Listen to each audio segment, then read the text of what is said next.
தொடர்ந்து விளையாட்டுத்துறை செயலாளர் திரு மேக்நாத் ரெட்டி நம்மோடு இணைப்பில் இருக்கிறார். அவரிடம் பேசலாம். வணக்கம் சார். வணக்கம். இப்போ பஞ்சாப்ல நடந்த ஒரு மோதல்ல தமிழக வீராங்கனைகள் தாக்கப்பட்டிருக்காங்க. ஒரு போட்டிக்காக அங்க அவங்க போயிருக்கக்கூடிய சூழல்ல பாதுகாப்பு இல்லாத ஒரு நிலை ஏற்பட்டு இருக்கு. இது தொடர்பா தமிழக அரசு தரப்புல என்ன நடவடிக்கை எடுக்கணும்? இந்த தகவல் நமக்கு வந்த உடனே நம்ம மதர் தெரசா யூனிவர்சிட்டி ஸ்டூடெண்ட்ஸ் மற்றும் தர்பங்கான்ற ஒரு யூனிவர்சிட்டி, இந்த ரெண்டு டீம்ஸ்க்கு நடுவில் நடக்கிற மேட்ச்ல ஒரு பாயிண்ட் விஷயத்துல ஜட்ஜஸ்க்கு அந்த டீம்ஸ்க்கு வந்த ஒரு ஆர்குமெண்ட்ல ஒரு சண்டை நடந்தது. தகவல் வந்த உடனே அங்க இந்த யூனிவர்சிட்டி, ஹோஸ்ட் யூனிவர்சிட்டி குருகாஷி யூனிவர்சிட்டி, இந்த யூனிவர்சிட்டி பட்டிண்டான்ற மாவட்டத்துல இருக்கு, பஞ்சாப்ல. பட்டிண்டா மாவட்ட எஸ்பி தான் நானே நேரடியா பேசிட்டேன். அவர் உடனடியா அங்க இருக்கிற ஒரு அந்த எஸ்ஹெச்ஓ டிஎஸ்பி ஸ்பாட்டுக்கு அனுப்பிச்சிட்டாங்க. இப்ப நான் அந்த டிஎஸ்பி தான் பேச போறேன். நான் கிளியரா ரிக்வெஸ்ட் பண்ணேன், நம்ம டீம்ஸ்க்கு நம்ம பிளேயர்ஸ்க்கு எந்த ஒரு நெருக்கடி இருக்கக்கூடாது, தொந்தரவு இருக்கக்கூடாது.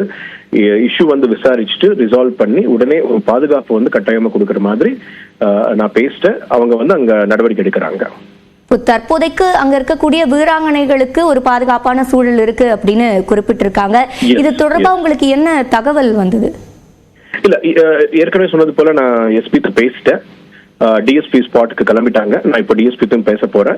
இப்போதைக்கு எந்த ஒரு பிரச்சனை இல்லைன்னு சொன்னாங்க. அங்க போய் அவங்கயும் விசாரிச்சுட்டு நடவடிக்கை எடுப்பாங்க.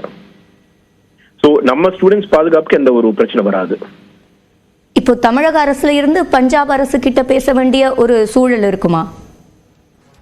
அது தேவைப்படாது. நான் சொன்னது போல ஆல்ரெடி அங்க இருக்கிற லோக்கல் எஸ்பி தான் நான் பேசிட்டேன். ஆல்மோஸ்ட் ஒரு கவர்மெண்ட் இன்ட்ராக்ஷன் மாதிரி தான். அங்க இருக்கிற லோக்கல் எஸ்பி தான் நான் பேசிட்டு டிஎஸ்பி ஸ்பாட்ல தான் இருக்காரு. இப்போ அங்க தமிழக அணியோட பயிற்சியாளர் ஒருவரும் கைது செய்யப்பட்டிருக்காரு.